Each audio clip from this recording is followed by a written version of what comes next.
جس پارٹی کا سربراہ ایک صحافی کو لفافی کہہ کے مخاطب کر رہا ہو تو سوچئے اس کا کارکن کس غلیظ لیول پر اتر کر اس صحافی کو اٹیک کرتا ہوگا۔ سلیم صافی صاحب کے اوپر آتا ہے، آسمہ شرازی صاحبہ کے اوپر آتا ہے، عنبر شمسی پہ آتا ہے، ثنا بچہ پہ آتا ہے، حامد میر پر آتا ہے، ابصار عالم پر آتا ہے، عمر چیمہ پر آتا ہے۔ وہ جو اٹیک آتا ہے وہ مکمل طور پہ عمران خان صاحب کی کنسنٹ سے آتا ہے۔ اس اٹیک کو پسند کرتے ہیں کہ جب لوگ آ کے ماں بہن کی ننگی گالیاں دیتے ہیں صحافیوں کو میں، حالانکہ جتنے ان کے وہ فالوور اور سیلف پروکلیمڈ جرنلسٹ ہیں وہ سارے کے سارے پیسے کے پیڈ ہیں۔ ایک مجھے آپ نام لے کے بتائیں کہ آپ یہ پیڈ نہیں ہے کیا؟ وہ گیلے تیتر سے لے کے تو آپ یہ جسے کہتے ہیں جو عدالتوں میں آج بیٹھے رو رہے ہیں کہ مجھے ننگا کر کے تھپڑ مارے، یہ سارے کے سارے وہی ہیں۔ کہتے تھے ہم ٹکر کے لوگ ہیں، ٹکر ماری تو زمین پر لیٹ گئے، پھر کھڑے رہتے نا، یہ ٹکر ماری تھی تو کہتے ہیں ہاں ہم ٹکر کے لوگ ہیں، ہم بھی دیکھتے۔ فریحہ ادریس صاحبہ خان صاحب سے ایک انٹرویو لے رہی تھی، اس انٹرویو میں خان صاحب نے کہا کہ سلیم صافی کو انہوں نے سلیم لفافی کہا۔ کیا سمجھتے ہیں یہ صحافی برادری کی تہذیب نہیں ہے؟ آپ ایک چیز بتائیے نا، جس پارٹی کا سربراہ ایک صحافی کو لفافی کہہ کے مخاطب کر رہا ہو تو سوچئے اس کا کارکن کس غلیظ لیول پر اتر کر اس صحافی کو اٹیک کرتا ہوگا۔ اور پھر آپ کو یہ سمجھنا ہوگا کہ وہ جو اٹیک ہم صحافیوں پہ آتا ہے، سلیم صافی صاحب کے اوپر آتا ہے، آسمہ شرازی صاحبہ کے اوپر آتا ہے، عنبر شمسی پہ آتا ہے، ثنا بچہ پہ آتا ہے، حامد میر پر آتا ہے، ابصار عالم پر آتا ہے، عمر چیمہ پر آتا ہے، وہ جو اٹیک آتا ہے وہ مکمل طور پہ عمران خان صاحب کی کنسنٹ سے آتا ہے۔ وہ اس اٹیک کو پسند کرتے ہیں کہ جب لوگ آ کے ماں بہن کی ننگی گالیاں دیتے ہیں صحافیوں کو، ان کے خلاف ٹرینڈ چلاتے ہیں۔ وہ تو ان کی بیگم کی آڈیو لیک ہو چکی، اس کو غداری سے جوڑ دو رسلان بیٹے، ٹھیک ہے؟ تو یہ اس نیچ ذہنیت کے لوگ ہیں، ٹھیک ہے؟ آپ سلیم صافی صاحب کو سلیم لفافی کہنے لگے ہوئے ہیں، حالانکہ جتنے ان کے وہ فالوور اور سیلف پروکلیمڈ جرنلسٹ ہیں وہ سارے کے سارے پیسے کے پیڈ ہیں۔ ایک مجھے آپ نام لے کے بتائیں کہ آپ یہ پیڈ نہیں ہے کیا؟ وہ گیلے تیتر سے لے کے تو آپ یہ جسے کہتے ہیں جو عدالتوں میں آج بیٹھے رو رہے ہیں کہ مجھے ننگا کر کے تھپڑ مارے، یہ سارے کے سارے وہی ہیں۔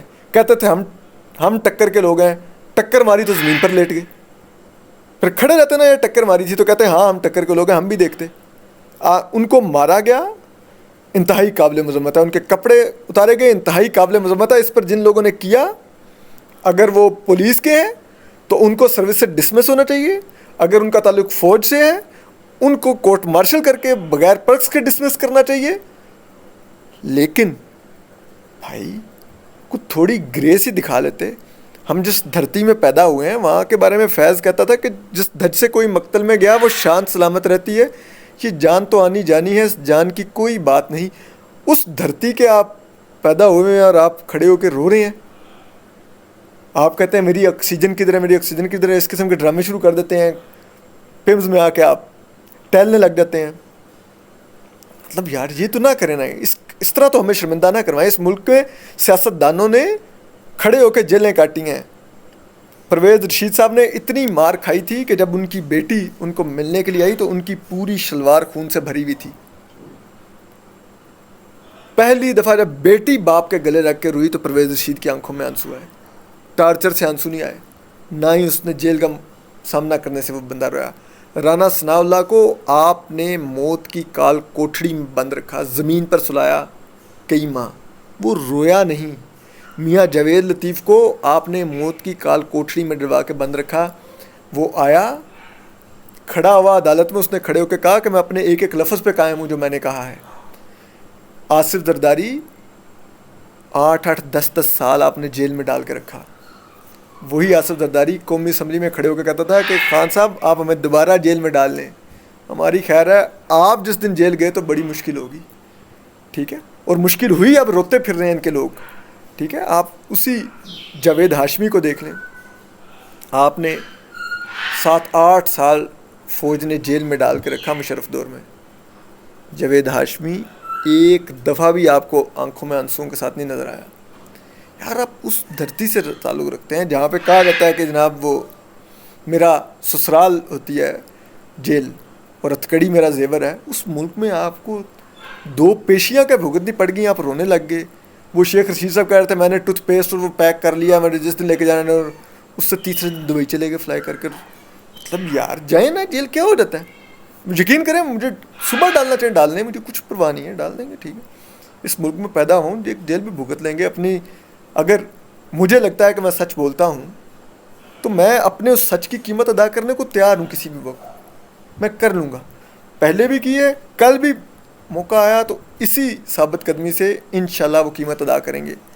لیکن یہ کیا ہے یار, آپ لوگ بیٹھ کے ایک طرف کہتے ہیں ہم ٹکر کے لوگ ہیں, میرے نام کے اندر میرے سٹار میں ویگو آتا ہے, میں گھر میں گھس کے ماروں گا, اکیلا رہتا ہوں, کوئی آ جائے ادھر جس نے آنا ہے دیکھ لوں گا. دوسری طرف آپ جو ہی اریسٹ ہوتے ہیں, کیمرہ آن ہوتا ہے تو آپ رو رہے ہوتے ہیں کہ مجھے انہوں نے کپڑے اتار کے تھپڑ مارے ہیں. یار تھوڑا حوصلہ دکھا لیں, یہ ملک میں کیا ہو گیا؟ یہ بے شک آپ لوگوں کے ساتھ ایک فاشزم اختیار کیا جا رہا ہے, آپ لوگوں کو مارا جا رہا ہے, یہ فاشسٹ ہے. اور بالکل وہی ہو رہا ہے جو پی ٹی آئی کے دور میں دوسرے صحافیوں کے ساتھ ہو رہا تھا, آج آپ کے ساتھ اس دور میں ہو رہا ہے. بالکل وہی ہو رہا ہے, اور وہی لوگ کر رہے ہیں جنہوں نے ابصار عالم صاحب کے ساتھ, مطیع اللہ جان صاحب کے ساتھ یہ سب کچھ کیا. لیکن یار آپ تو اس وقت ان لوگوں کے ساتھ نہیں کھڑے ہوئے, لیکن اور کچھ نہیں تو آج اگر آپ لوگوں کے اوپر یہ وقت آ گیا, تھوڑی گریس تو دکھا لیں. اور کیا ہو جاتا ہے, تھپڑ تو وہی تھا جو آپ کو لگ چکا ہے, اس کے بعد تو آپ کو اور ریلیکس ہو جانا چاہیے. اچھا ایسی 2 اور مار لو, میں یہی کام کر رہا ہوں. رونے کی کیا ضرورت ہے یار, اپنے الفاظ کا پاس تو رکھیں یار.